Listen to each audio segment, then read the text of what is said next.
Good evening. Welcome to Heart Brothers monthly webinars. My name is, this week is Heart Failure and Heart Transplant Journey, the Caregiver's Perspective.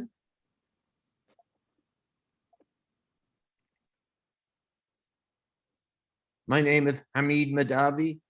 I'm a volunteer for the Heart Brothers organization, and I welcome you all for joining our webinar tonight. It's my distinct pleasure tonight to introduce Pat Sullivan, co-founder of Heart Brothers, who's going to speak a few minutes with you and before we get on with the rest of our program. Patrick, please.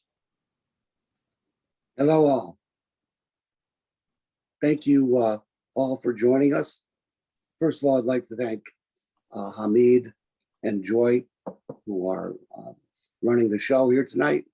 But on behalf of the founders, Susan Romer, Leslie Sullivan, Bob Romer, and myself, we want to thank you from the bottom of our new hearts for two of us and their old hearts from others. In addition, we just want to let you know that your being on here means the world to us. And in particular, I want to thank two of our corporate sponsors that sponsored the webinars. And for the first time we've ever, it's Crystal Meyer Squibb and Novartis. We want to thank them very much for joining us. And thank you all. And now I'll turn it back to Hamid. Thanks again. Thank you, Patrick. That was great. So for those of you who it may be your first time and don't know much about us, we are Heart Brothers. Who we are, we're patients just like you. We're traveling the heart failure and heart transplant journey. After our transplant, we've decided to give back to the heart failure community. Our mission is to help and support heart failure patients and their loved ones navigate a life with heart failure and all its challenges. I want to take a moment and thank our sponsors for this year. Pat did, but I'll also add on thank you to Transmedics Corporation, Medtronic, CareDx, Abbott, Cytokinetics, and Novartis. Without their generosity, these programs that we offer would not be possible. We have a series of events that we sponsor and offer through the year. So we have monthly patient support groups. They are on the second Thursday of every month at 6 p.m. We strongly encourage you and your loved ones, or if you know anybody who's struggling with heart failure, to join us. We chat among ourselves. Sometimes we have subject matter experts to cover and talk about it. We have a series of webinars through the year. We have 8 currently, but we may add some more. Our next webinar is going to be on June 15th, the organ care system. What is next with that? That's tentative.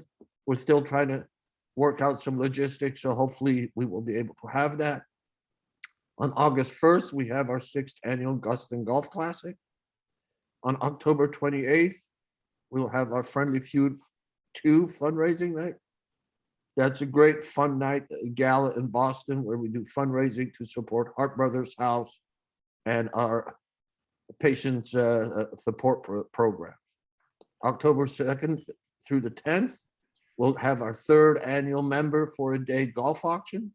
That's when individuals can basically bid on the opportunity to play at some of the most exclusive private golf courses in the country, where we will be sponsored through a member to go and play there for a day. That's why we call it Member for a Day.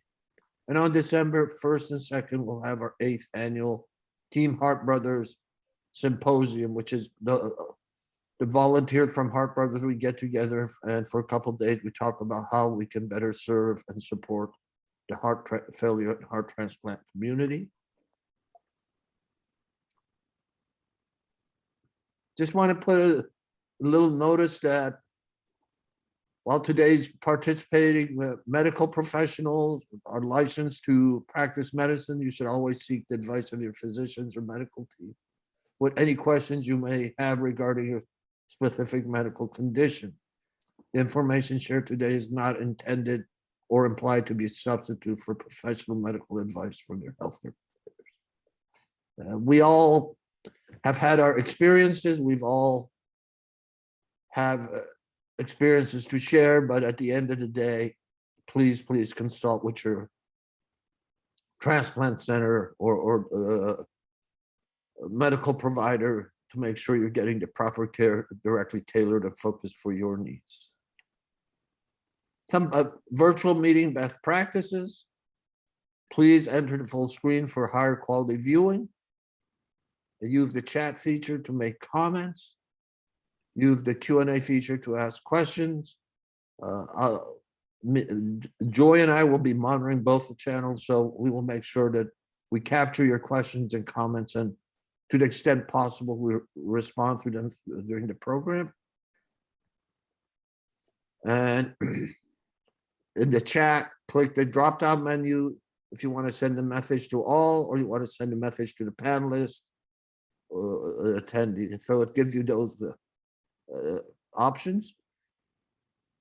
So it's my distinct pleasure again tonight to introduce Joy Donahue, the moderator. She is not only a volunteer for HeartBrothers, she also has a very busy and demanding day job, and I'm grateful for Joy making the time available to help and support us. She's, as I said, a dear friend and a great supporter of HeartBrothers. Tonight we have the panelists who are all caregivers for their loved ones who've all had a heart transplant. And I think you're going to find their stories and their experiences compelling. Dustin Klimczak,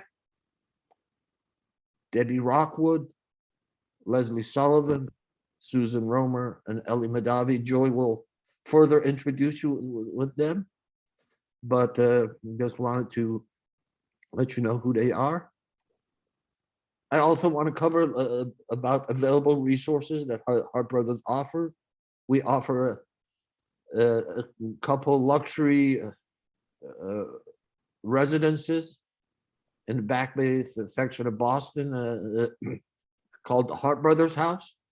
They're available on a first come basis, and you can go to heartbrothers.org to basically get a reservation for HeartBrothers House and for other services and features that HeartBrothers offers.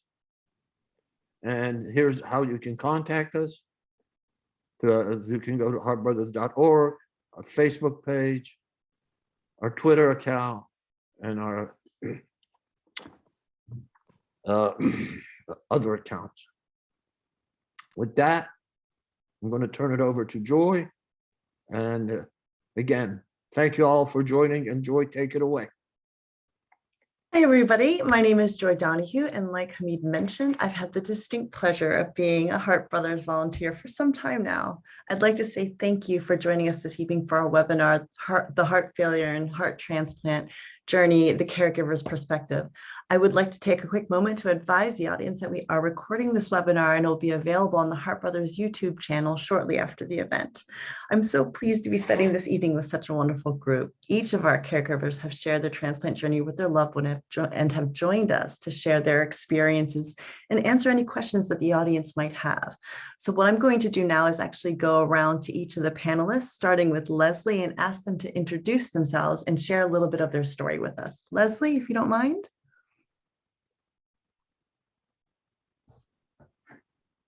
Are you on mute? On mute. Yes, I am. Sorry.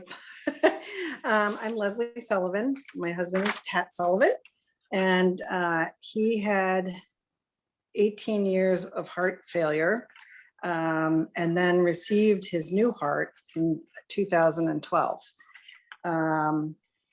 He had a bumpy road after transplant, and so there was a lot of caregiving at home, which we'll get into a little bit more later.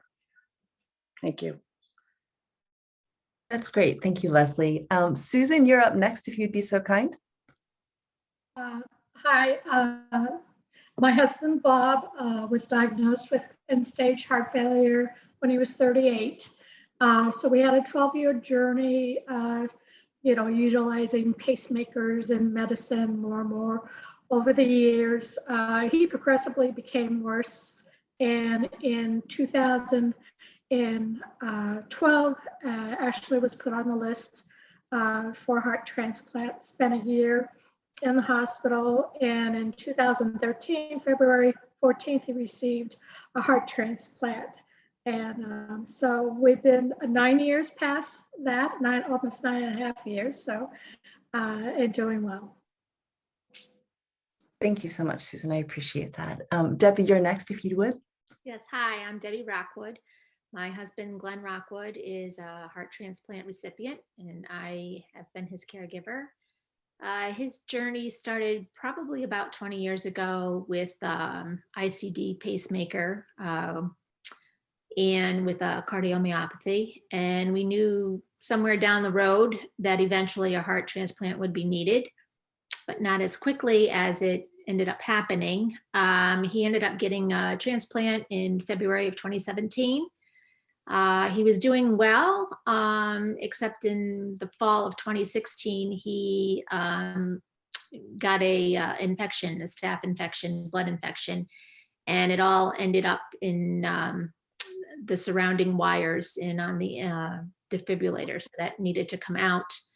And therefore, when one operation led to another, and as more and more operations happened, the heart got weaker and weaker, which led to him having to be put on the list.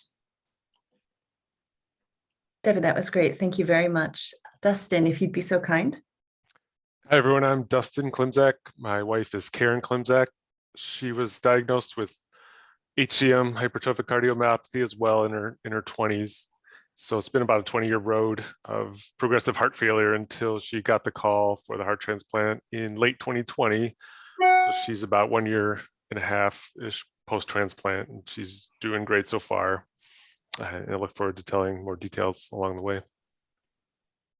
That was great. Thank you, Dustin. Ellie, last but not least. Hello, everyone. My name is Eli Medavi, and I'm Hamid Medavi's wife. And his journey started in 2007 when he was diagnosed with atrial fibrillation. And then year after year, first it was the medication, and then, a few procedures, and things progressively got worse and worse to the point that heart transplant was the only solution. So we were fortunate that he was accepted into the heart transplant program, and he was transplanted in November 2016. And it's wonderful to be participating in this panel and sharing our experience with everyone. Thank you so much. And we're so pleased that you're here with us as well. Thank you so much, panelists, for sharing. I'm going to jump right into the questions. And the way this will work is I'll put the question up there, and then we'll go around the panelists and have them each share their answer and or any additional context or experiences they feel that could be useful to the audience. The first question is, what were the most difficult moments in your journey? Leslie, I'm going to start with you on this one, if you would. I think probably the most difficult part was the very beginning, when Pat needed a heart, and he wound up with an LVAD because there were no hearts. So learning all the new terminology and just trying to figure it all out, understand it. You're terrified. It's a struggle. And, I think in some ways too, Pat had gotten a little bit delusional being in the hospital. So I couldn't really even have a conversation with him. I wanted his mind back. It's like, okay, let's put the heart on the back burner. I need his brain back here. That was very, very difficult for me. That I think was the hardest part. Yeah. Absolutely. That sounds incredible. It's someone that you know so well, and then they go through this experience and you have to work it through. I can't even imagine. Susan, if you'd be so kind. Yeah, I agree with Lee. At the beginning is frightening because you really don't know what's going to happen.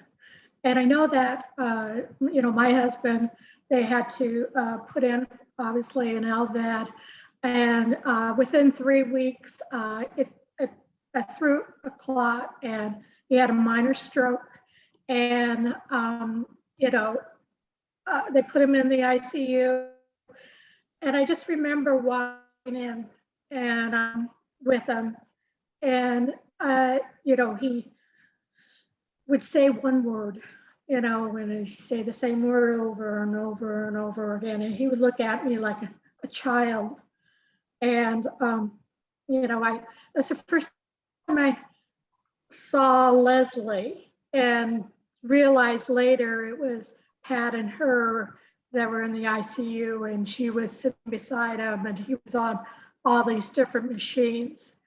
And I remember going home that evening, and I cry still about it, because I was like, God, my husband's going to be a bumbling idiot now, let alone what's going to happen next. And so they put another LVAD in him, and he went into a coma, and they didn't know if he was going to come out of that coma.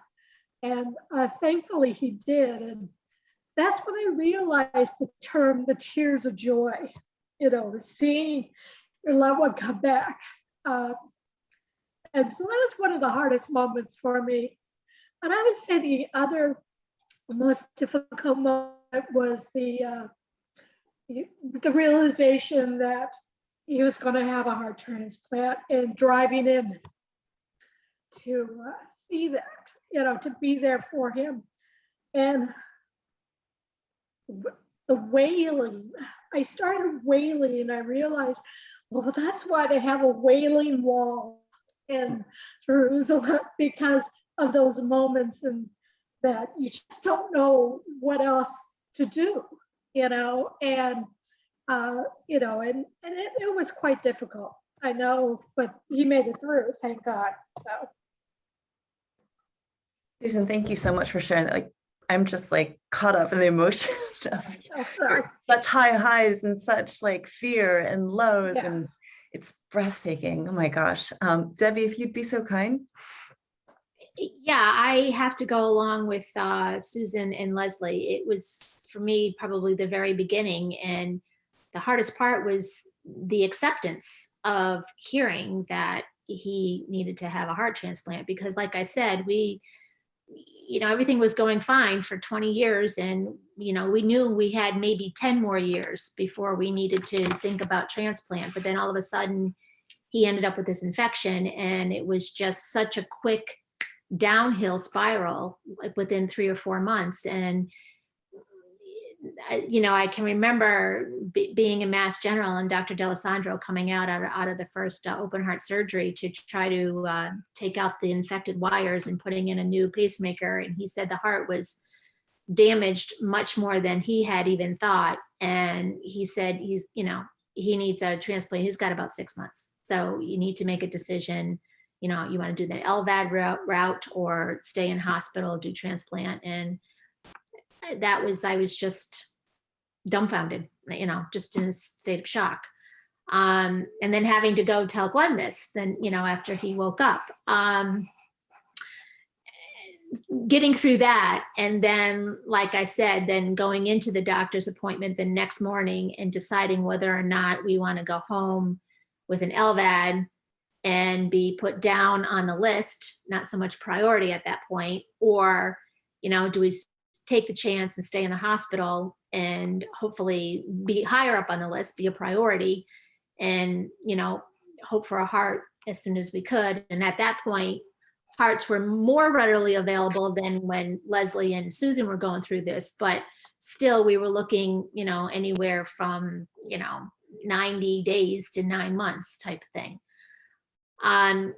So then the third, after making that decision and then saying, okay, Glenn's probably best interest if we try to stick it out in the hospitals as long as possible to be priority, and see if we can live like that. And then persuading him to say, yeah, okay, I can do this. I'll stay as long as I can. And got through that. And then realizing that he could still work from the hospital. The doctor said, whatever we need to do to keep you here, you can have. So we literally transported his entire office into his hospital room, so that he would be more comfortable and willing to stick it out. So getting over the shock of all of that, but I would have to say that was probably the worst part of all of that for myself, was the very beginning. Yeah, it's just, just these three stories, nobody's journey is the same. Nobody's circumstances are the same. There's variants that are similar, but it's still, so in my mind anyways, drastically different. Debbie, thank you so much. Dustin, if you wouldn't mind. Sure. Our journey takes a little bit different of a lens, in that the heart transplant was a means to the end. Through Karen's HCM journey, it progressively got worse over the years. But what got worse was the more dangerous part of the condition, was the anomalies of arrhythmias and heart attacks that happened sporadically that you couldn't control over. There's little they could do medicinally, although beta blockers and other things sort of mitigated those things. But at the same time, she's going through heart failure and the pumping functions get reduced over time. It's still nowhere near the level of a heart transplant in itself. And that's the nuance with HCM, is like just the high risk of something happening suddenly. But the journey at Tufts made it almost seamless, where you could go from HCM patient to heart transplant patient overnight. And the team to help us transition over the course of a year to 2 years, we were on the waiting list and had that time to reconcile what we were going to do, which revolved around getting our life in order and how we were going to maintain childcare, keeping our 4-year-old daughter at the time happy and engaged, and not worrying too much about what's going on outside of her life, worrying about her mom. So it was a waiting game. It was a long-term game to when that moment was going to happen. We were anxious to get that new heart so that she could take her, long walks and enjoy her yoga and getting back into maybe her career in the future, and just being there for her daughter growing up, so that our life started to get better in late 2020 when she got the call. And it's another waiting game. It's a long-term project to manage the ups and downs. Unfortunately, we have the healthcare practitioner in-house, with her mother being a nurse, who takes on that responsibility of helping with medicine, getting advice before engaging with doctors and other things. But she's been the blessing that has kind of taken that responsibility, where I kind of handle the logistics of getting to and from the hospital. We're going to Tufts, and we live in Connecticut, so it's 2 to 3 hours away. And the Hart Brothers House has been a tremendous resource for us post-transplant and even after, for visits. And that's my story so far.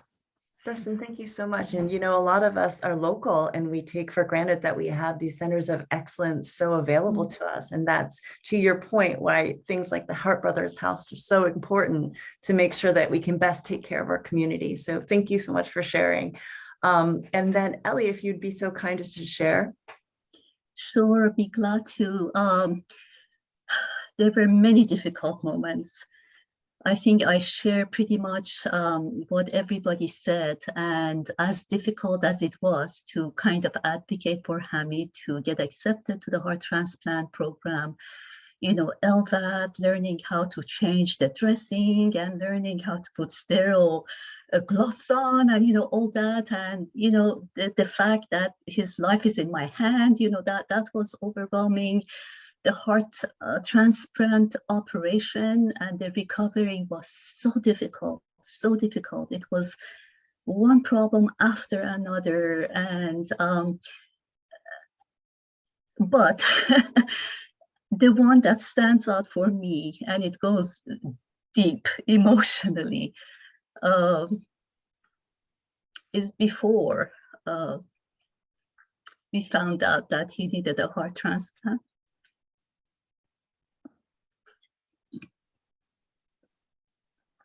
He was deteriorating so quickly.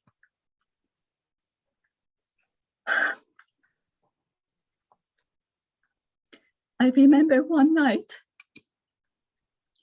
that he had to take his time coming up the stairs, one by one. getting himself to the bed, not being able to breathe, and just looking at me and saying, I can't live like this. And I was so overwhelmed with seeing my loved ones going through that. And then the emotions and the stress and anxiety, I could feel that my throat was closing in and I couldn't breathe. And I had to just like step away for a couple of minutes to recompose myself, to take a couple of deep breaths and come back and hold his hand and say, I'm here, babe. We're gonna do this together. We have access to the best of the best doctors.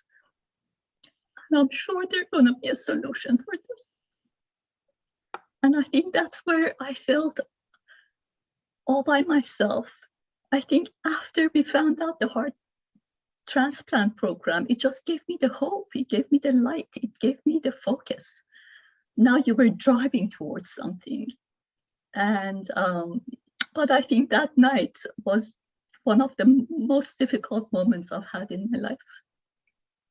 And Ellie and I have the pleasure of, calling Hamid whenever I have, a work question or whatever randomness, and watching him zoom around the kitchen and cook while he's got me on FaceTime and he's chatting.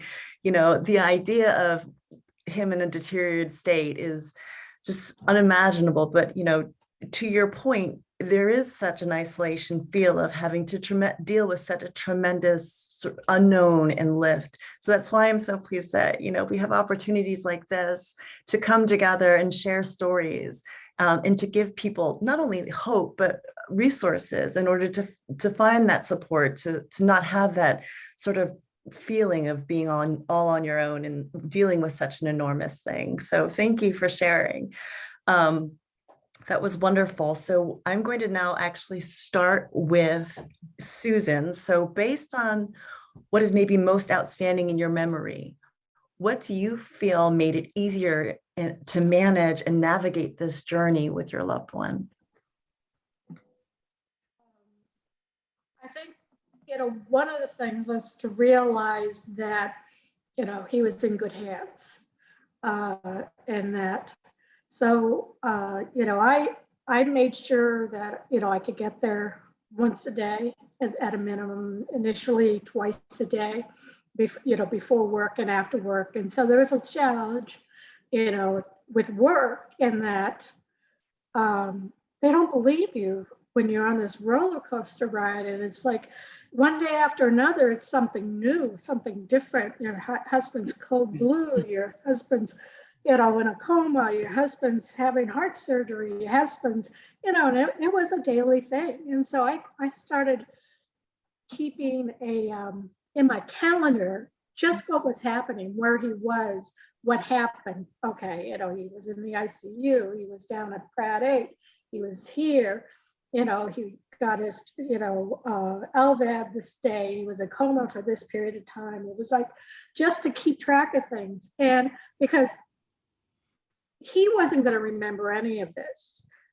with what he was going through. And I found that it helped me deal with the doctors better, to understand, okay, because they would say, because they would forget, because there were so many things happening. And the doctor says, oh, well, he's got more than 9 lives. We can tell that, and you go, yeah, he does. And, and then they forget that this happened then, and this, and he went through this before, and that kind of stuff. And they're almost appreciative that you keep track of that. You keep that, because when your spouse comes back from all that, he's just, because he's totally being taken care of, and his mind, these surgeries do terrible things on your mind. There's a lot of deprivation of oxygen, and so forth. So you have to be their advocate as much as possible. Yet take care of yourself. And I think that was really one of my struggles. How do I take care of myself? Let alone I couldn't take care of the dog. I took her to the vet and she lost 10 pounds because I didn't know my husband was feeding her all these treats on top of her regular food. And so those are the things that you just kind of like, oh, it was, I don't know if, I managed it well. I would say that I managed it as well as I thought I could. I realized there was really no help out there for caregivers like us. There's plenty for cancer patients, but their journeys are different. And not to say that they're any less meaningful or they're just different. And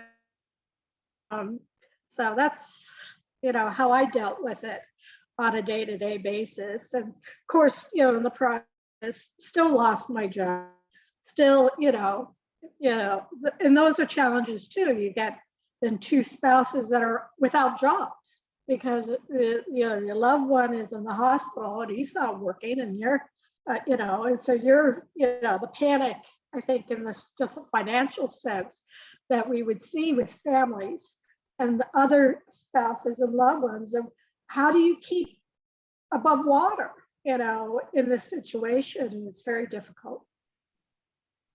And I like what you said in regards to making sure that you kept a good track of notes and where he was and the movements to the hospital. But, to your point, the ability to juggle multiple responsibilities and your own personal health and well-being, it's tremendously overwhelming. I can't even imagine, but I really think that when it comes to sort of documenting that care, keeping that calendar is a really critical piece of it. Thank you so much for sharing. Debbie, if you'd be so kind to maybe identify and share with the team, like, again, based from your memory, what made it easier to manage navigating the journey with Glenn? Yes. Well, my journey was not as long as most others here on the panel. I basically had from an October timeframe, October to February, to when he was first sick with the infection, and then till transplant in February. Fortunate for me, we were from out of town. We live in Albany, New York, and this was all taking place at Mass General. So we were out there. He was in the hospital. He did not come home. So he was always in the hospital. I knew he was being taken care of. So I didn't have to worry about that. So I had family meetings, with our children, and, trying to set up goals and plans. Well, what are we going to do when this happens, or what are we going to do if that happens? So that helped. So support from the family helped, support from friends helped. But, because it happened so very quickly for us, it was just, I did what I needed to do on a daily basis. I think that's the only way I can think of it, is I just, okay, today's today. What are we dealing with today? Okay, I have to handle this, and meet this doctor and find out what's next. So I just, focused as much as I could. And, I just basically handled it on a day-to-day basis. That's pretty much all I can say. You definitely had to live in the moment, but I do like the idea of working with your sort of home team and having the family meetings and making sure that everybody's sharing the same information. That's really smart. And it's good that you had that as a resource. So thank you for that. Dustin, if you'd be so kind.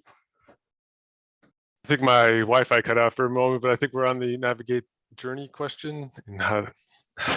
Well, the one part that made it a little more difficult was it was 2 months into lockdown COVID when we got the call. So I was lucky enough to be able to be there at drop off for the last couple hours to say goodbye and not see her for what would be another four weeks. She had a little more complications from an antibody standpoint that required an additional couple of weeks in the hospital. And then we set up the Hart Brothers house ahead of time, or at least got familiar enough. Actually, it was sort of planned at the last minute through some other channels that we got our resources together, sort of, because everything still happened at the last minute. We didn't quite know how to pull all the right levers to get everything in line, but she stayed at the Hart Brothers house for another 2 months, which was what Karen wanted to do, and I helped enable that by taking care of her, our daughter, but also giving her the space to heal. Because if she would come back to her home and the stress of home and childcare and me working and everything else, that she wouldn't feel like she got the time and space to do it. And we talked about it with family, how would that work in the beginning, where we would rotate responsibilities with childcare. She would spend time with her grandparent and her brother and my daughter's aunt and uncles. So it was me kind of playing the role of logistics with taking her to and from school every day, taking her to other family members' house, but being there every day for her when she got home, to establish that routine. And that's what it was about, just figuring out what that routine is going to look like. It's hard to plan for it, but I'd say after 3 to 4 weeks, we got in a routine of establishing that. I took some time off of work to figure out how to set this routine up. But at the same time, we had to consider Karen's feelings, because she was by herself in the hospital for weeks on end without any emotional support. Luckily, after a while, her mother was able to start visiting her in the hospital, almost being snuck in through back channels to get her into the room just to see her and bring her treats and familiar things. But then also being there to be able to take her back to the Hart Brothers house for the next 1 to 2 months to further heal. And then we got to visit her at the Hart Brothers house a couple of times. And that was probably the hardest time, when our daughter had to say goodbye for the first and second time and wondering when she was going to come home. That was probably the hardest part for me, and just trying to be there for our daughter. I think luckily Karen did an amazing job of communicating to our daughter what the expectations were, that she was going to be getting a new heart and things would be a lot different when she did. And everyone was here to reiterate this story, and it got even materialized in a video when we were out in Kennebunkport, Maine, and her sister was on the beach taking Karen's sister took our daughter to the beach, and she's running and asking, what do you want for mama? And out of nowhere, she just said that I want mama to get a new heart. And it was just 1 or 2 days later, we got the call. So it was this like really opportune time where everything just seemed to come together. That's beautiful. And gosh, I love that story. That's just the sweetest. But I'm so pleased that you guys again had this Hart Brothers house as a safe place for, your partner to really kind of heal and recover, and then also sort of ease into spending time, with the family. It's what a complicated journey to take during a complicated time. So my heart goes out to you for that. Leslie, if you'd be so kind of, we're talking about. I visited Pat as much as I could, pretty much every day. And my son was wonderful too. He would come in as much as I did, because oftentimes I would miss the doctors, and Riley might come in and be able to talk to the doctors. So between the two of us, we kind of were all trying to be on the same page. A lot of times Pat didn't know exactly what was going on, and then he'd look at me and he'd said, they told me this is my last day on earth. And I said, okay, we're not going to talk about that right now. We're going to get you through this here, kiddo. You're in the best place imaginable. So, but we just kept, my son and I would go home at night and sit down and write questions down and just go back and forth with one another and think of anything we forgot. Because a lot of times when you're in the hospital, you kind of forget all that stuff, put it in the back. You're dealing with your loved one in the hospital bed and you just want to spend time with them, but the questions keep coming. And I think it was for us, it was very important to do this and know exactly what tests were being done, know exactly what was going on. because we weren't getting the whole truth from Pat. He goes, what do you mean I can't have ice cubes? I'm like, well, they told us not to give you any. He was always trying to get more water and ice cubes. But yeah, I think that was the most important thing, is to, you know, be on the same page, have an understanding of what is going on, because that's another thing too. When you're at a teaching hospital, there's many doctors that walk into the room at the same time. Who do I speak to? Who is, are you the doctor? Are you the doctor? Are you, you know, who is the person that we talk to?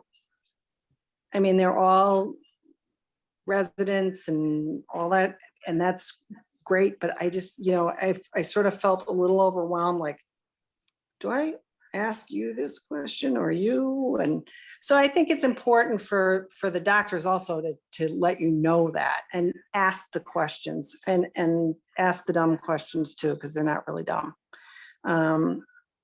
You know, your spouse's life is on the line here, and you need to know these things. And I think if you're prepared with good questions, that really, really helps an awful lot. So. And thank you for bringing up that point about a teaching hospital. That's a data point that I think that some people might not be prepared for, that there are all these doctors milling around, but not all of them are yours. So I appreciate that very much. Ellie, if you would be so kind, based again on your most outstanding sort of thing in your memory, what made it easier to manage or navigate this journey? Yeah, it was not an easy journey by any means. And I think the biggest step for me was really learning how to manage myself. You know, the emotions take over, and the worry, the anxiety, the stress. And so I remember every night going to bed and waking up in the morning, I would have a pep talk with myself, basically saying, hold it together, you need to stay positive, you need to have a clear head so that you understand what's going on, so that you can navigate and figure out the next step. Because for a while, and I think everyone mentioned it, they're not in a condition to be able to talk to them or to consult and to kind of get their opinion. You're kind of on your own. And I had really my kids and a few really good friends and family members that really helped me with their loving hands, and, you know, helped me to go through that and really stay helpful, hopeful, and positive, to be able to give him hope, as there were a lot of difficulties going through this journey. And I think that was really one of the things that held me together, to be able to stay physically and mentally present and in real time. And every time I remember having kind of a negative thought, I would push it out of my mind and say, we're not there yet, don't worry about it. Worry about what you're going to do next. And it's really going step by step, day by day. So that was pretty much the way I managed it, and I kind of navigated through the journey, really without Hamid, because he was not in a condition for a good while, you know, from the surgery to when he got better. Yeah, and you know, that it sounds very much reminds me of, you know, Debbie talking as well. You know, you're in the moment and you're dealing with these things as they come the best of your ability, frankly. But what's great about your answer is it kind of feeds into the next question. You know, what kind of support you as a caregiver, you know, really need, or maybe wish you had during this journey, and, you know, talking about, you know, giving yourself that pep talk or having that particular community. Are there any other things that you can think of that that maybe you didn't have to help you maintain that positive attitude, or things that you did have besides that great self-talk to keep you in the right frame of mind to continue to support your loved one? Sure. So pretty much, I think that really two kinds of support, I should say. The first one, you need to really be educated to understand the terminology and understand the situation. You know, all these medical terms were foreign to me. I didn't understand them. And I needed to really read, talk, ask questions to be able to understand and really be the advocate for him to get the best care that we could get for him. And also the other type of support, as I mentioned, is to support yourself, to be able to stay healthy physically and emotionally, to be able to go through this journey. So I was lucky that I had the support of, as I said, a few good, friends and family, but I would say those two are the main supports. And of course, many that we didn't have to deal with, we were very fortunate. But, if you have a good insurance, health insurance, if financially you can manage it, even if your health insurance covers, the medical bills. For us, we lived an hour and a half from Boston, and that was, without traffic. And, you add the gas and parking and this and that. And, if you have to stay now, in Boston and add up all that, we were fortunate that I didn't have to worry about that. But there are many people that is added stress. So yeah, I think that it takes a lot of support to go through this journey. Thank you so much, Ellie. I appreciate that. Dustin, so, again, just to reiterate the question, what kind of support did you have for you as a caregiver? And maybe you can also share like something that, you wish you had or you wish you had early during this journey. I honestly try to keep myself as busy as possible, just to, and check in with Karen as often as I could when she was able to communicate. I mean, the support I wish I had, other than the logistics of getting to and from the hospital as often as we wanted, that was the hard part. I had undergone my own health concerns for a while, just in the ability to get to Boston. I just would find driving hard and couldn't expect Karen to drive there and back. And even in currently, we make trips to Boston where I'll drive there, or Karen will drive there and I'll drive back, and it's always an added layer of stress because she's tired from the procedure, or I can't just make the drive myself. So often I feel really bad that I can't be there as much as she needs. But we as a team, we get it done. The weakest person is always brought up by the other person. So I think she's been a tremendous support for herself. She's advocated for her own health, and without her strong advocacy, she wouldn't have got the heart in the first place. It's just not something that was given to her. She really had to earn it and prove to the doctors that she needed it. And without her moving that ball forward every day, navigating with doctors and insurance, and to your point, Ellie, we're blessed with great insurance too. Just maintaining my job as well as I can to ensure that we'll have this good insurance for as long as needed. I'm lucky to have had that. I just wish there was some additional support for the physical nature of being a caregiver, and getting her the things she needs is not always done easily.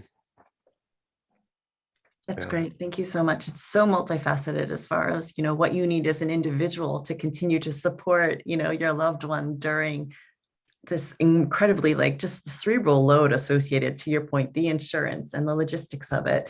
It's tremendous. It's breathtaking. Leslie, if you'd be so kind. Yes, for my support, I, counted on family and friends, but I drove into Boston every day, and, as I started thinking about it, and it was the gas and the parking, and I live close to Boston, but it adds up, and you start thinking about that and thinking about this.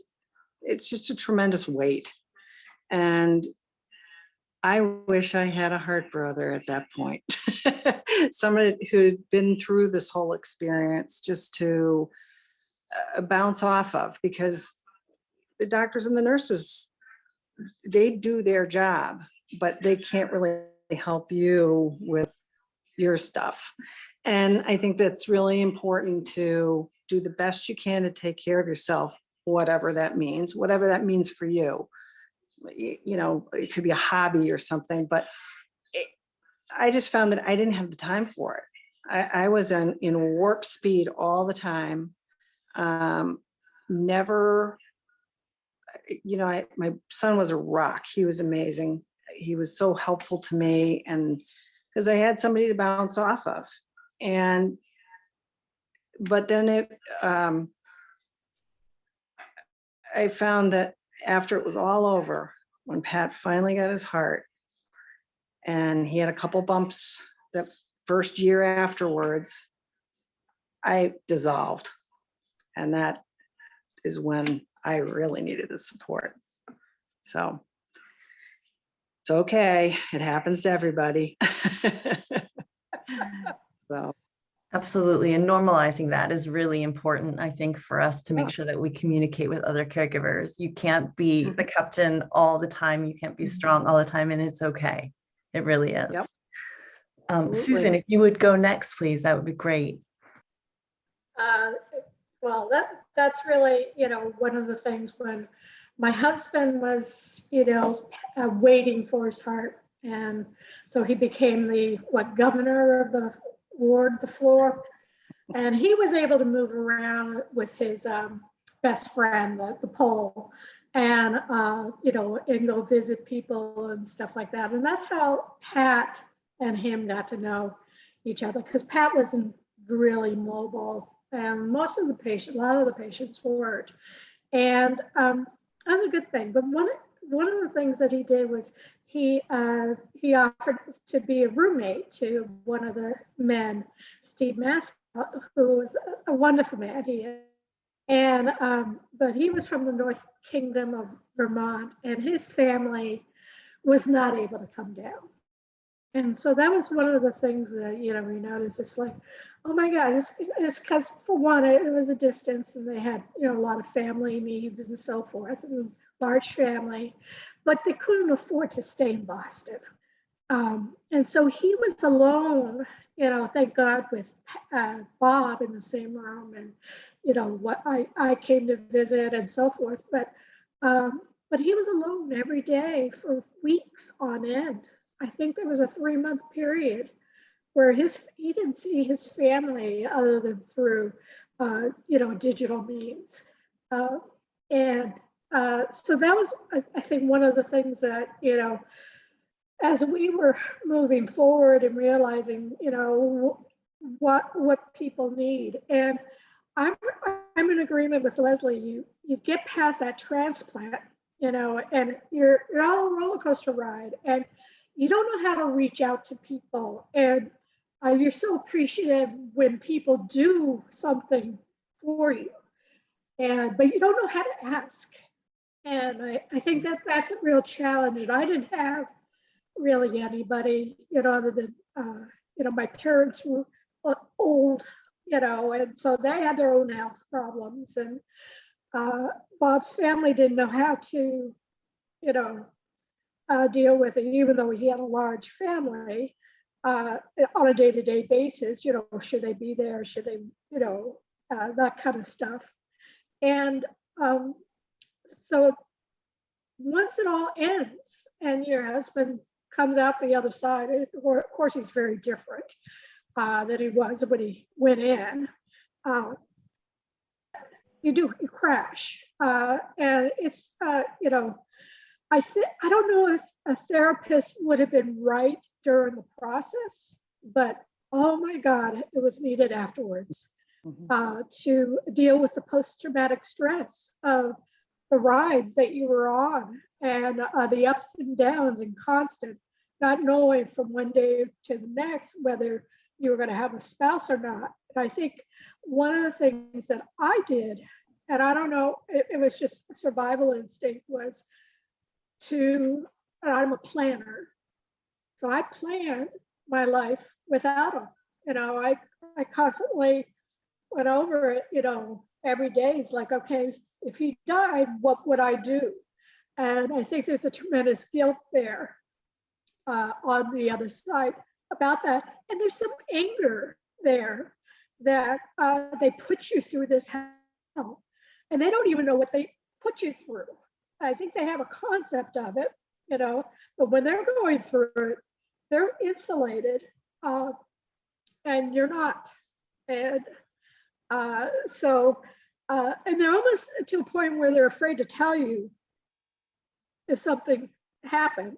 And my husband did that to me. Of course, I found out, but, you know, a few times, you know, that he coded and those kind of things. And, you know, he had some, you know, VTAC and they're able to keep him alive. He had a, you know, heart attack, you know, he on and on and on, you know, that he didn't tell me about, you know, while he was in the hospital. And so those are, you know, trying to protect me, but not, you know, so there's some real challenges there. But I think, you know, learning how to reach out to your loved ones to get that help and it's the simple things, you know, oh, can you go and feed the dog for me?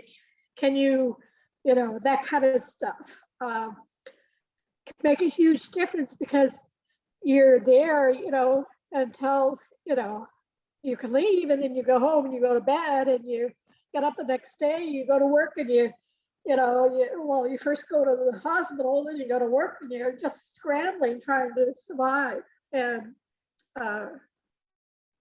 you know, I think I would have reached out more and maybe thought of therapy or like I looked for support groups and there were no support groups. And now there are. So I think I would have participated in that the Thursday group we have, you know, just to understand what people are going through, what they, that those kind of things. Thank you. Thank you so much. And yeah, coping mechanisms, sometimes they have to be very individualized to what you need in your mind to keep yourself healthy and self-propelled because, you know, to your point, just because you have people doesn't mean that they're the right kind of people to help you support your loved one or support you during this really challenging. Well, you don't know how to reach out. Yeah. I think that's the challenge. Yeah, it's astonishing. Thank you. Thank you very much. Debbie, if you would be, you're up. Yeah, the biggest support that I needed is I needed a HEARTBROTHERS house and there wasn't one then. Like I said, we're 3.5 hours outside of Boston, so they would not let Glenn go home to recover. So he had to stay there for 2 months in Boston. So I needed a place ASAP and I needed a place to stay that had furniture. And, you know, how do you go find an apartment for just 2 or 3 months that's fully furnished? That's what I needed the help with. Luckily, the social worker at Mass General, she was a support for us. And they were able to give us some options. And at that time, there was an apartment right across the street, an apartment complex right across the street from Mass General that did do monthly leases. And there happened to be one that was furnished. I mean, I think God was definitely with me that day when we needed one. And thankfully, I was able to have the support of our family in the background, but I also had the support of our nephew who was in between jobs at that time. And he was able to come with me and alternate with Glenn, you know, staying a week on, and we would alternate weeks with Glenn. And he happened to be there when I found out I needed a place to stay. And, you know, he got online, I got on the phone, and that afternoon we had a place, and it was a miracle that happened. But like I said, you know, if I knew there was a HEARTBROTHERS Foundation at that point, even that would have, even though we didn't have a house at that point, I would have had the support of other people who had gone through this. And I'm sure that they would have given me, you know, some type of guidance, go here, go there. That was the biggest support that I needed right then and there, because I was out of town. I was 3.5 hours away from home, and he couldn't come home. So I needed a place to stay right away. And so I wish I had known of the HEARTBROTHERS and we had a house at that time. But thankfully we have one now. So that's great. It's really such a blessing. And Debbie, I'm going to keep you on the hot seat, actually, since you kind of touched on it a little bit. Where did you find that additional help? You talked about the team at the hospital really helping out. Was there anything else that sort of floats to the top of your mind in regards to what you found most helpful? Actually, yes, definitely at that time, because we did not know about Heart Brothers until after the heart transplant. But the social worker, that's the only person that I knew of at that time. So she was able to guide me along with some housing examples and things like that. But the other thing that helped me right from the very beginning is when we met with the transplant team. At that time, they had put together a binder that's a patient's guide to transplant. And it was this binder, I don't know if you guys can see it, but it was a binder that they had made up. Yes. And inside of that was literally, step-by-step instructions or guidance as to what to expect from the moment you realized you needed a heart transplant. They had all of their phone numbers listed. They have advice in here, outpatient follow-ups, the evaluation process, the preparation for transplant, what do you do after transplant, and how do you go about with your meds. So this binder, I don't know if all hospitals do this, and I don't even know if Mass General still does this. I hope that they do in some capacity. But this was a huge help for me, this binder and this guide that they put together. And I went home and I read it, front to back many, many times. And I made myself notes along the way. So that was a huge support for me. Yeah. That's great, actually. That's wonderful. I wonder if, I don't know if all the hospitals do that, but I'm so pleased that yours did. That's a wonderful help. Debbie, thank you so much. Dustin, where did you find the additional help, or what did you find to be most helpful? Yeah, everything seems so much of a blur during that time. I haven't been able to foresee any good stories to share, but looking back, just having my daughter here with me, I mean, we were together during that time for the first time. It was just Papa and my daughter for 3 to 4 months, and we relied on each other. We woke up together, we shared stories, and while that was 1.5 years ago, she probably doesn't even remember that time with me, but just to have that time with her was we were there for each other during the whole time. Yeah, she was definitely Special. your support person. It was a special time, and that's wonderful. I'm glad that you had that. Let's see, I'm just trying to keep track of myself. Sorry about that. Ellie, if you'd be so kind as to share what you found to be most useful, whether it was a personal support or if it was, something that the hospital provided you with to give you guidance.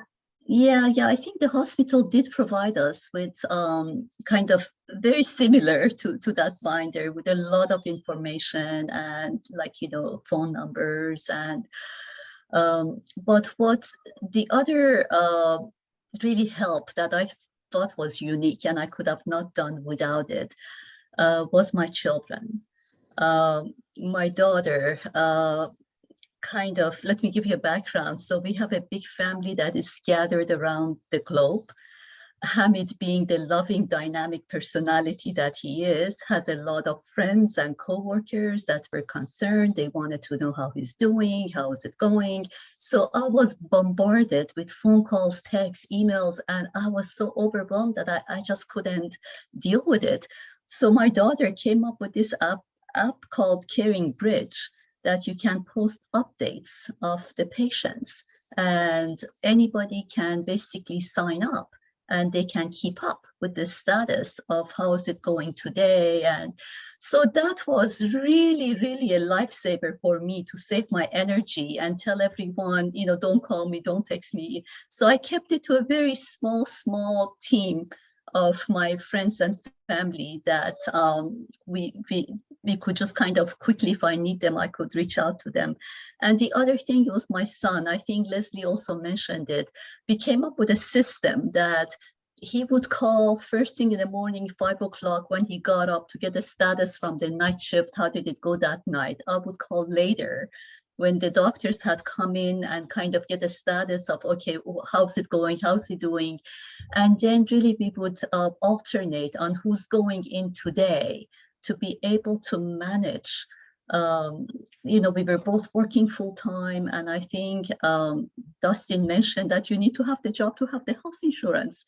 So that's, by itself. So I think really between the two of them and their fresh ideas of how to go about really helping me out, we went through this journey, and I could have not done it without them. That's wonderful. That's really clever. And I love the Caring Bridge app. It's not something I haven't heard about before. So thanks for sharing that with us. That's great. Leslie, if you'd be so kind as to maybe, again, sort of highlight where you found that additional help, or what was most helpful or useful for you. The most helpful, certainly, like I've said before, my son was he was wonderful with me, with Pat, and through the whole process. He was my rock. But I also found that when I would go to bed at night, I would call the night nurse, see how Pat was doing. And if they knew of any tests that he would be having the next day. Because that was one thing too, is when I was new at all this, I'd drive into Boston and I'd get there and he wouldn't be in his room. And they took him down for different tests. So I always tried to make sure I knew what was going on ahead of time. So sometimes the night nurse knew what the schedule was, but most of the time I'd call around 6 o'clock. So they would in the morning, and then they would be able to tell me what the plan was for the day, but it was always subject to change. But, those little things just kind of helped me, because it was a little frustrating when I drive in there and I go, where is he? And sometimes he wouldn't be there all day. They'd have him all over the hospital for different tests. So I think that being able to call the nurses and just, they're very good about it. I probably was the biggest pain in the neck for them, but it just helped me have a little more time at home with the dog and just take my walk and things like that, just normal life and work too. So it's, I found that very, very helpful, because I could never get in touch with the doctors all that often. It was really the nurses that were like, okay, he's got a test here, there, and that was terrific. And I got that catalog too of what the heart transplant was like. And I looked at it, I'd read it at night and I'd fall asleep on the third page. Like stereo instructions. But it was very, it was helpful though. It was helpful. But so that's it.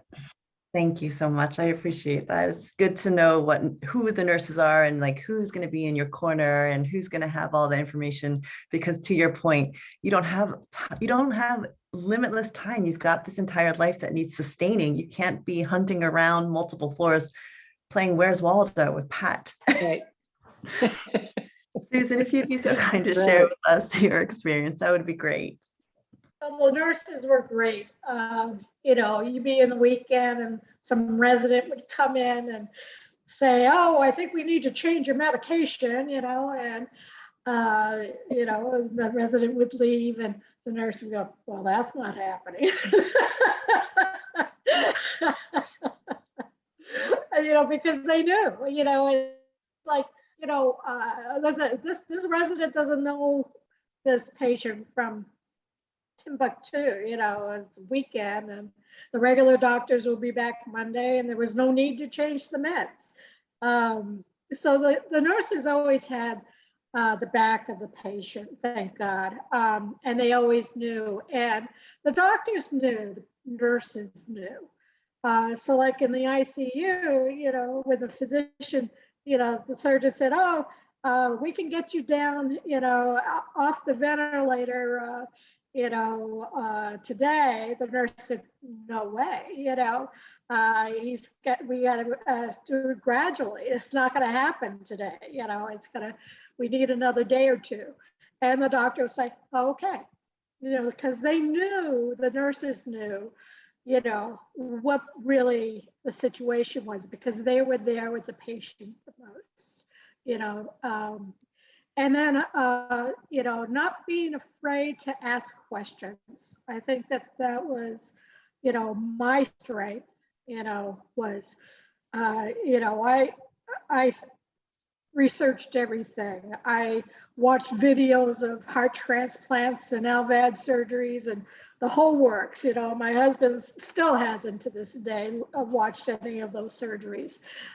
He said, how can you watch those things? I said, well, I want to know what you're going to be going through, and I want to understand really, what they're doing to you.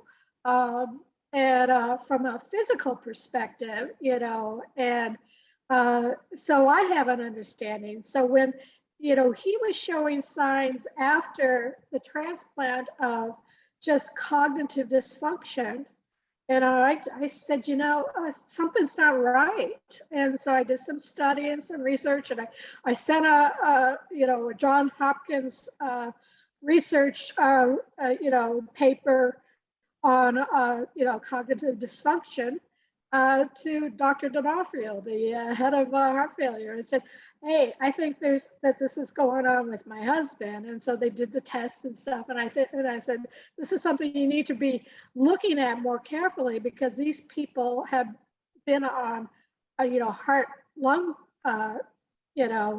bypass machines, and have been deprived of oxygen for years. And of course, he had a bunch of dead spots on his brain that are never going to come back. And we know that. So, I mean, he's got some dysfunction, but I mean, he still can speak and he can do most everything. But to understand those things and to know, your spouse or your loved one better than anybody else. If they call you up and they're not making any sense on the phone, that you call the nurse immediately and say, hey, check them out, because that's when they found out he had a stroke, and they said, well, what do you mean it's different? I said, well, he mumbles all the time. I understand that, but this was worse than usual, So, and so that's all I can say about,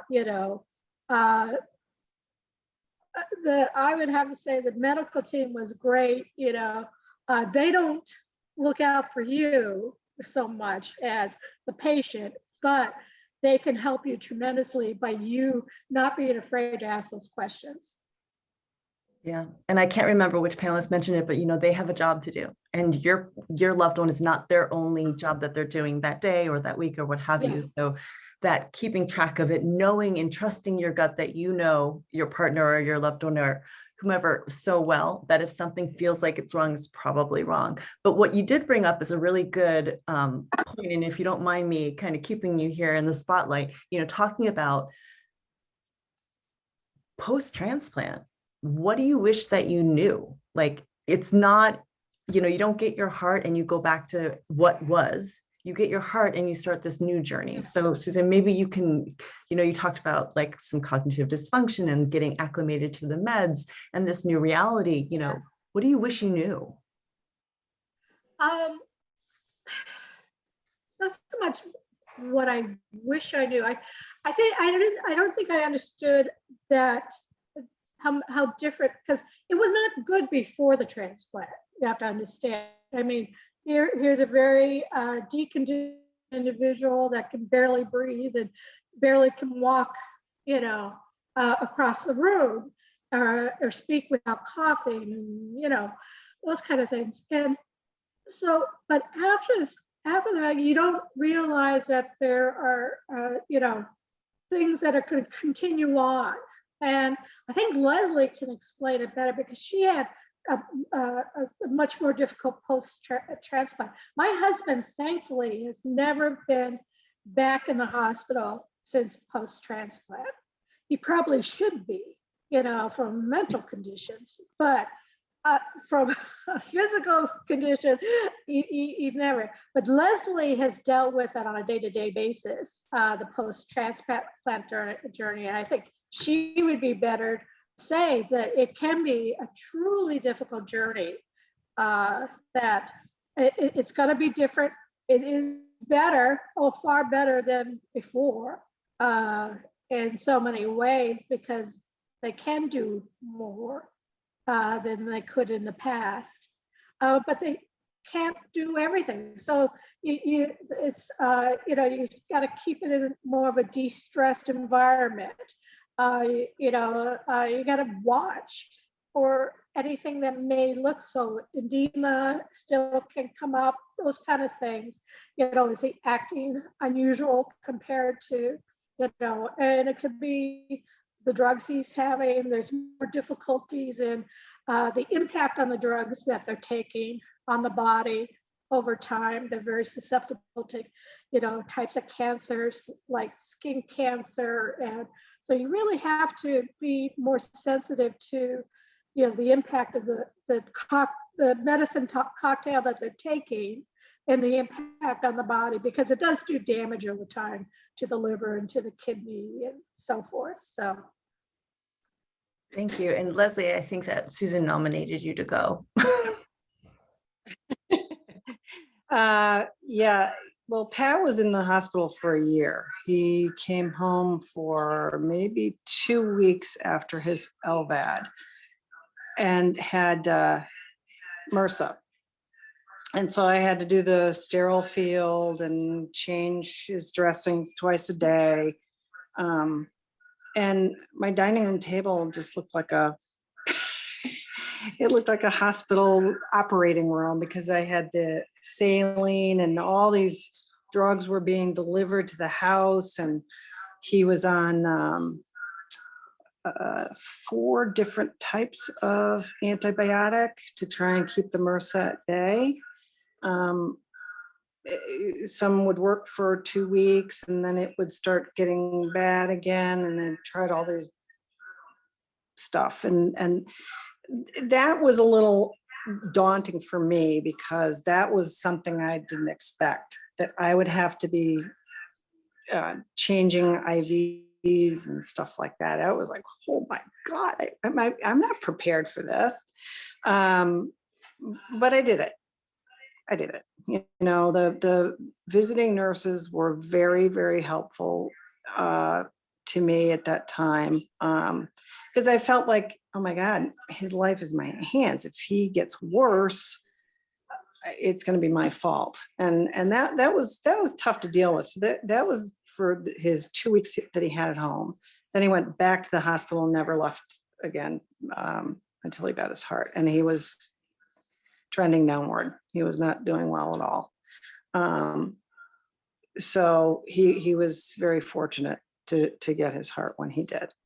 But yeah, there was a lot of caregiving, and even after he got his transplant, he still had some issues with pneumonia and things. So yeah, I don't go to Boston to go see a play. Go to the hospital. I know quite a few of them now. Imagine you two. Oh, thank you, Leslie. So Debbie, post-transplant, what do you wish that you knew? Very fortunate that we, knock on wood, Glenn has not had any complications since transplant. And I don't know, I'm sitting here trying to think of what I wish I knew ahead of time. I, like most of them, they're on a downward trend, and they don't have the physical ability to do really much of anything. So I think what's caught me off guard is how much better health he's in at this point in time. I don't think he realizes how sick he was, or how much energy he really didn't have prior to transplant. I mean, it's done a 360 as far as his energy level has gone. And, everybody calls him the Energizer Bunny now because he's just nonstop. Thankfully. I mean, so we're very fortunate that he's had post-transplant a very good recovery. So You just got to keep up. Now Yeah, that's what you have to do post-transplant. Keep up with fun. Exactly. Justin, what about you in regards to post-transplant? Was there anything that you wish you knew or that maybe you were better prepared for? I think getting prepared for the unknown would have been really helpful to understand what potentially could go wrong.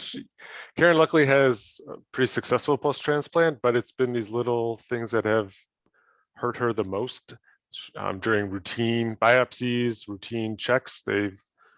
She's had neurothorax, punctured lungs, severe bruising from not being able to get the vein to close up quick enough. They didn't, whether it was mistakes that happened, but these things can happen. But though it seems luck got the better of her, just having a series of minor mishaps for 3 or 4 visits in a row, and that's set her back emotionally and physically for a while, not being able to walk, extra bed rest. So the progress of just getting back to day-to-day life has been a lot longer, just based on the amount of potential things that can go wrong. Not to mention the medicines, the constant changing of different medicines, currently trying getting off the more popular changing medicines that requires extra biopsies to make sure nothing goes wrong. So it's just a year and a half later, everything is still being tweaked, still trying to figure things out, which had no idea that these minor complications would had such a severe effect to getting back to normal. Yeah, that sounds really, really overwhelming. Just these consistent inconsistencies and Exactly. having to mitigate it and navigate it. It sounds like it's tremendous, really, actually. Ellie, what about you guys? I'm going to start with just post-operation. It was one problem after another. Hamid was not breathing on his own for 9 days. He was in ICU for 19 days, and it was like serious, like his lungs collapsing, kidneys not functioning. They would fix one thing, something else was wrong. And so it took a lot. It took a lot to even, be released from ICU and come to Pradate. And then, after that, because he was on the bed, that he could not even lift his head. So like to go through all the physical, therapy and rehab to be able to come home. But anyways, we're all excited. He comes home. We change, our life of how to wash fruits and how to cook and this and that. 5 months into it, he had rejection. So that was really scary. That was really scary. So back to the hospital, back to all the, everything to go through. And then when he came home, we were like back to square one. So it took some time to get his physical health back. And then I think after that, now he was healthy, that he could kind of think, he was forced into early retirement. He had this demanding job that he loved. So he had something to get up and go, and he pushed himself through the past really 5 years of not being able to breathe and get on a plane and go and fix this and fix that and be getting calls in the middle of the night. And so now there's nothing. And I think it was really a godsend, connecting with the Heart Brothers and channeling, his energy and his skills to be able to give back, to really kind of utilize this second chance in life, to give back to the heart failure community, that he could really feel for what they're going through and be both. Me as a caretaker, I know how difficult it is to be able to do that. So I think really that was something that gave him, the engagement and the the passion to give back and be engaged and really use, his skills.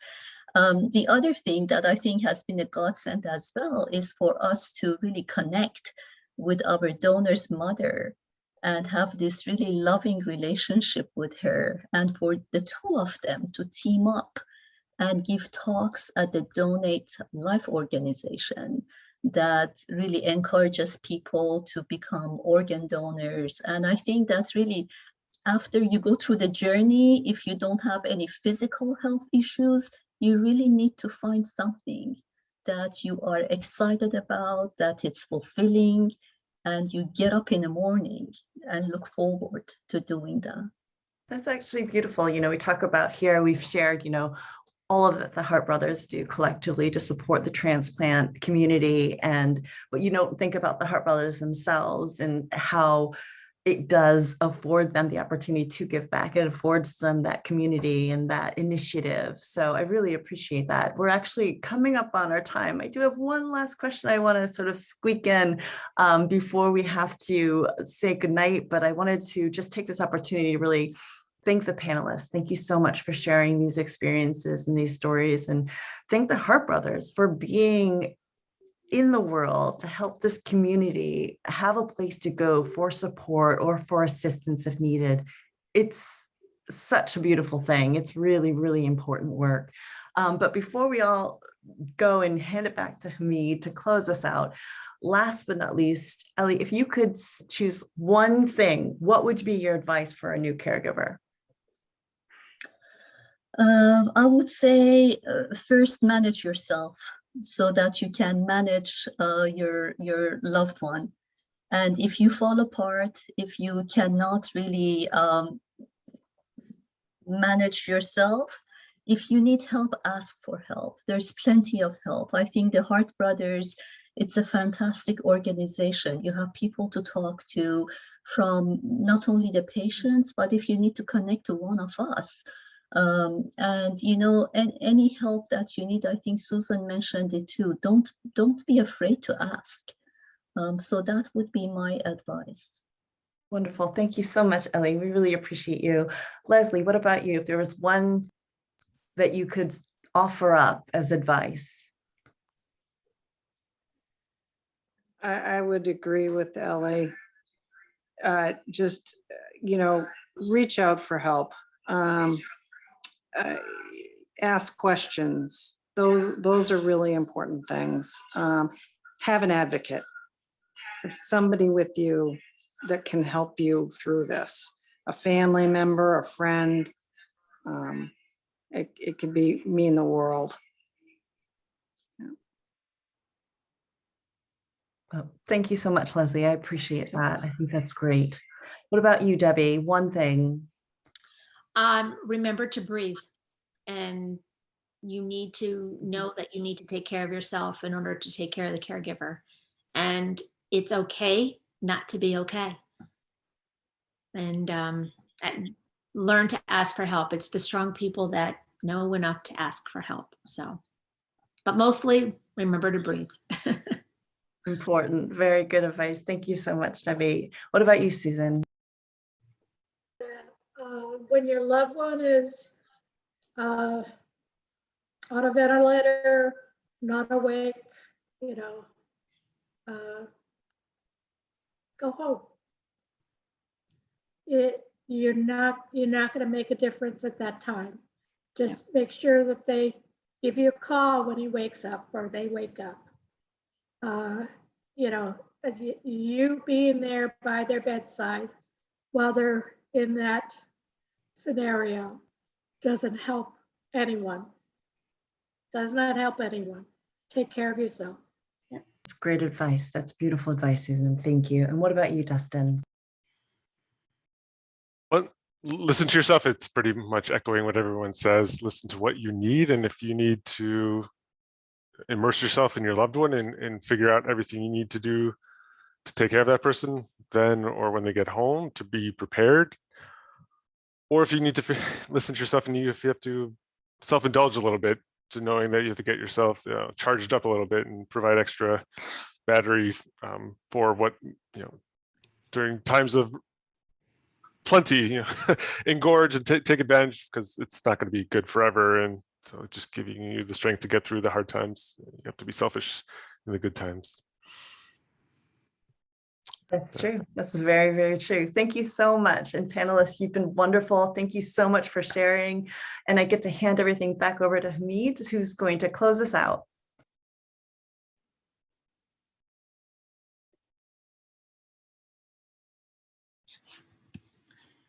It's on mute. Unmute. Psst. Hamid, I think you're on mute. I see I was on mute. Well, thank you, Joy. This was a pretty tough act to follow, so I'm not really gonna say anything except thank the panelists. Thank you all, done a phenomenal job. On behalf of all of patients, we wouldn't be here without you. And I will tell you, if I have a choice to be a patient or a caregiver, I personally would take being a patient any day. I would not want to walk in the shoes my wife walked in. It's just, so thank you. And hopefully we'll have a patient support group with you guys. I think there's a lot of benefit that can come to a lot of people. I've been watching the text and messages fly across. So with that, thank you. Good night. We will have this recording once we do some cleaning and editing. It will be up on our HeartBrothers website, and it will be on our YouTube channel. So thank you all so much, and go enjoy your loved ones. Thank you. Good night. Thank you. Thank you, Hamid. Thank you, Hamid. Good night.